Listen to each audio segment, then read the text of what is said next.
Welcome back to A Drop of Happy, the podcast arm to my blog, lightd.com, where we focus on carefree, stress well, light and lively living while loving and reviewing entertainment art tidbits.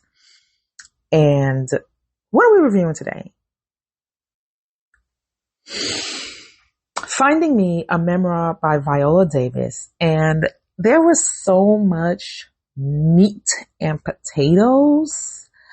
When I started writing the review, I kept on writing and writing and writing. And I'm actually doing it in two parts. So this one is part one. And it is entitled The Transformation. Finding Me, a memoir by Viola Davis, part one, The Transformation. So this book was published back in April of 2022.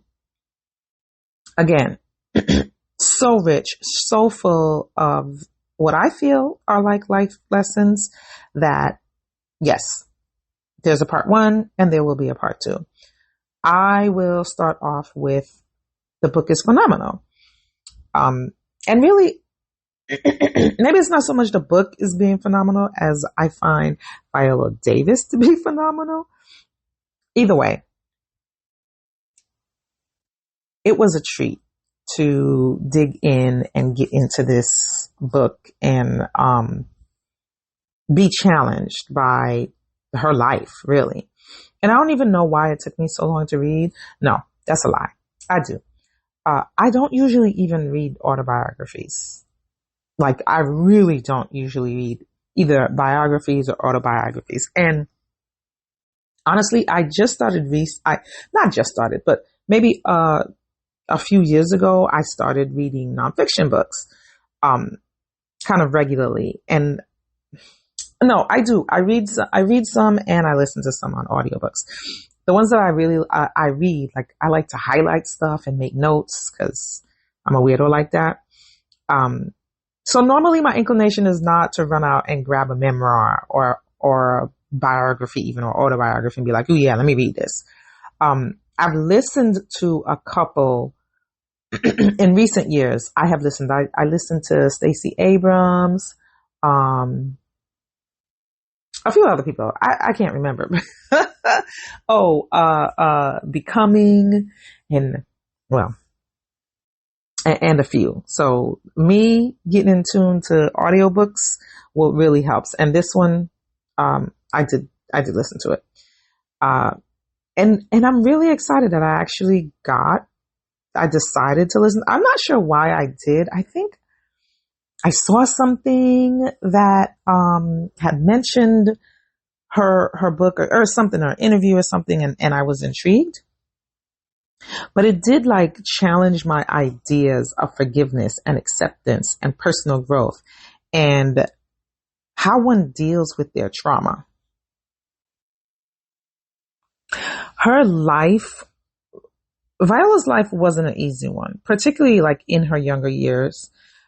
She's definitely a rags to riches story. And one thing in the listening of it, she tells it so eloquently and kind of matter of factly that she almost seems like an impartial outsider peeking in. And that was kind of a little weird for me because of the things that were happening in her life. Again, her voice, accompanied by her words, were weirdly soothing and disturbing to me all at the same time. And I think that's partially due to the level of detachment that I perceived. And again, I think it's because of the material. So who is Viola Davis? It is worth mentioning that she is an extraordinary, beautiful, powerful actress who fought and pushed and clawed and shoved, and worked her butt off for everything she now has. She's an EGOT level award-winning actress. She won an Emmy for How to Get Away with Murder, a Grammy for narrating Finding Me, an Oscar for her role in Fences, and two Tonys for her role in King Hedley II, and she did Fences on Broadway as well. Not to mention, like, she's been nominated for a ridiculous more awards and has also won a considerable amount of those. She's been acting, well, she's been in the game for like 30 or so years now, counting like when she first started. And although she had some angels along the way, she definitely didn't get any handouts, for sure. And she starts the book by comparing her younger self to her older self while kind of being forced to reconcile with her younger self in a therapy session. So she's coming to terms with the younger version of her, kind of by acknowledging her strength and loving her with, and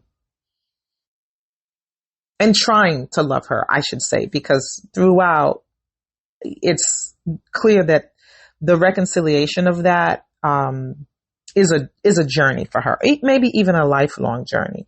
And it kind of set a light bulb off for me, realizing that sometimes we can resent or feel sorry for our younger selves when we actually should revere that person. Because it just kind of made me think and pause and reflect on myself, who my younger self was, and, you know, thank her for being her. The person that we were in the past, even though they kind of went through unimaginable things or hardships or whatever they went through, that person is a survivor. Their survival is the reason why we are where we are today. And in the book, her therapist appropriately pointed that out to her and was like, it's not the 53-year-old that needs some help. I mean, it's the 53-year-old that needs some help. And I was like, dang, it's not the past me, it's the me now. Because the past me got through it and brought me here. Finding Me made me think about not only like reconciling with the person we once were, but acknowledging that person and thanking them for their survival, and how that could be key to our present healing and making whole the person that we are today. And that's a lot like some therapists and when you go, they want to dig into like your past. And if you have mommy issues or daddy issues or just trauma that you haven't dealt with, but let's say you have dealt with, but again, you still hold some resentment and still don't see yourself as a survivor. So that reconciliation, it's like, it's important for your continued growth. She goes on to talk briefly about a hero's journey. And she quotes, this is her saying, "A hero is someone born into a world where you don't fit in. They are summoned on a call to an adventure that they are reluctant to take. What adventure? A revolutionary transformation of self." In the book, she talks about the journey of a hero and how you are the hero of your own life, your own story. And to me, there's no harder thing than acknowledging your shortcomings and deciding to work on them earnestly. Like that, not necessarily acceptance, but that being like, oh, shoot, I need help. Without that moment, there's no stepping stone. There's no springboard. There's no anything, because you're stuck because you don't realize that you need help. Self-transformation can be a daunting task because of this, right? In itself, but without that springboard, wow. Even when like, you know, it's for our betterment, even when you know it's better for you. I kind of believe why this is a lot of people actually avoid therapy. And even when they go, they're not always honest with the therapist because they're not ready to be honest with themselves. Of course, embarking on self-transformation is the tale of a hero. I think heroic feats require heroic strength, and you gonna need to toughen up. You gonna need some, I don't know, chutzpah. You gonna need something. So then Viola also talks about her sister, and I just think, oh, Viola's Diane. She talks about her in, again, it was very matter of fact, but to me, I was like, whoa, how impactful was Diane? Diane was Viola's older sister who, to me, talked a new life into her.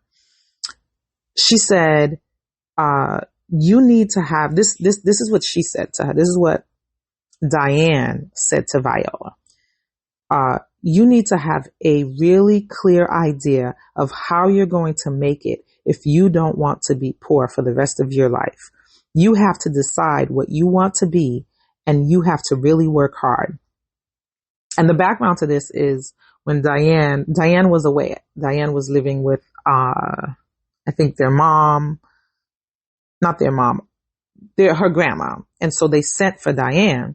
And when she came, because Viola lived in such a poor condition, like poor condition.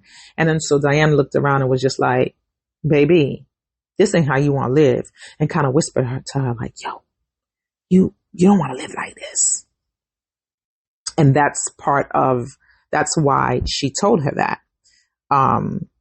We all need a Diane in our lives. It's kind of like, and that's what I thought when her whole interchange with Diane, because she did so much. Like, we all need that person who has our back, who will be our biggest supporter and teach us, not only be a supporter, but in this case, she took her time and taught the little sisters what they needed to go to get through life. One other thing she said, Diane was taking she needed to take extra lessons in school because she was a little behind by the time she got there, and they wanted to hold her back. And she was like, listen, if I do this extra work, will you not hold me back? And what she did, she said, because I'm the oldest, everything that I learn, I'll teach you guys when I get home. So you'll get ahead. Like that, at her age, because she was still young. I think she was in like elementary school. That is amazing. That foresight and that knowledge and that willingness to support and help out her siblings. So she not only told Viola what she needed, but also put action behind it. Those simple, factual words kind of, to me, seem to take root and set Viola on her path to greatness. So more than that, they set her mind ablazing. And she did ask herself, what do I want to be? Is there a way out? So she lit the spark. Diane was the type of person you basically needed around you when embarking on a transformation that you didn't even realize you needed. Someone who saw the potential. She reminds me to surround myself with people who will push me further and not be satisfied with the way things are. Going beyond expectation is how progress is made. That is kind of what assists when courage is lacking, because when you come from a world that Viola did, like one fraught with difficulty, pain, lacking hope, you also have to be courageous to simply dare to dream of something different. And then she does talk about, with that, she does talk about the courage that you need. Like, somebody could set the seed, somebody could set the stage, but you still need the courage to take that step. right? The courage to dare to do what you love. Viola realized that acting was her passion, but somewhere along the way, as she got older, because in the book, she did use that as an escape and indulge in that with her siblings, right? But somewhere along the way, she kind of allowed sensibility to cloud her judgment. She spent an entire year trying to take that sensible route, denying herself of her passion while everyone else around her knew that she should be pursuing acting. And she was not happy during that time. I believe it may have been like her own self-doubt. This is completely me drawing a conclusion, right? It was kind of her own self-doubt, because all throughout the book, kind of, to me, the recurring theme is kind of to be how she had to love herself, right? And the weird thing is, I never got a sense that she had like low self-esteem issues, right? But rather, she just had a hard time believing she deserved more and could do more. It's like weird. Like, I never thought she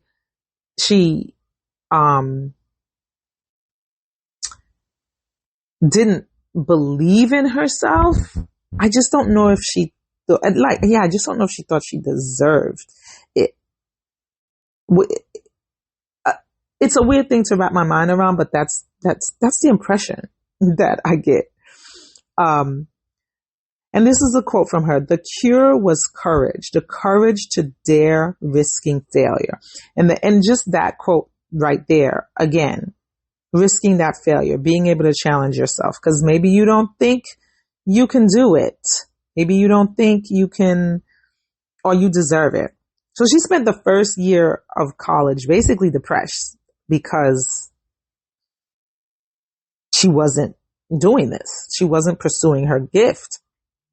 But her depression lifted when she turned her energies to doing what she loved. Making the decision to pursue her acting changed the course of her life. Now, did she still struggle? Yes. And she talks about that struggle, and the black card struggle.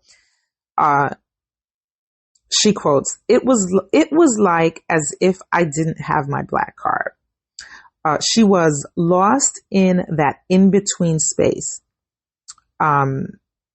Interestingly enough, that her blackness affected, as many, but affected her career, affected the roles that she got offered, and things like that, especially early on in her career. But at that time, when she says she was lost in that in-between space, because she did not relate to the people around her, because of the perceived environment that she was from. Because she was perceived to be from like, not like the hood or a black neighborhood, even though where she lived was, and how she lived was poor as all get out. But, the place that she was from wasn't like the others. But in reality, she struggled maybe more than the rest of them. And I imagine there was like some level of black bourgeoisie working against her as well. And the other thing too is that she worked so much because she was broke and she had to. She worked so freaking much that she didn't really appear to have time to try to foster those relationships or build those relationships because she was too busy busting her ass. So I feel like maybe it was too much work, right? She had, when she went to college, she had a group of friends, very small circle, because they were her sweet mates and they clicked and things like that. But beyond that, I don't think she even had time to even be bothered with them because she was spending all her time on her survival. Viola seemed to hustle with no care to the outside world, really, and what people kind of thought of her. And her only will and determination was her will and determination are what kept kept her fueled and kept her going through all that stuff that she went through. And I think most people who aren't living it kind of take for granted what true transformation looks like and what it feels like and how hard it really is. And a big part of this book was Viola, when she talks about her hero's quest, was her going on her hero's quest and learning everything it took to get her to where she is today.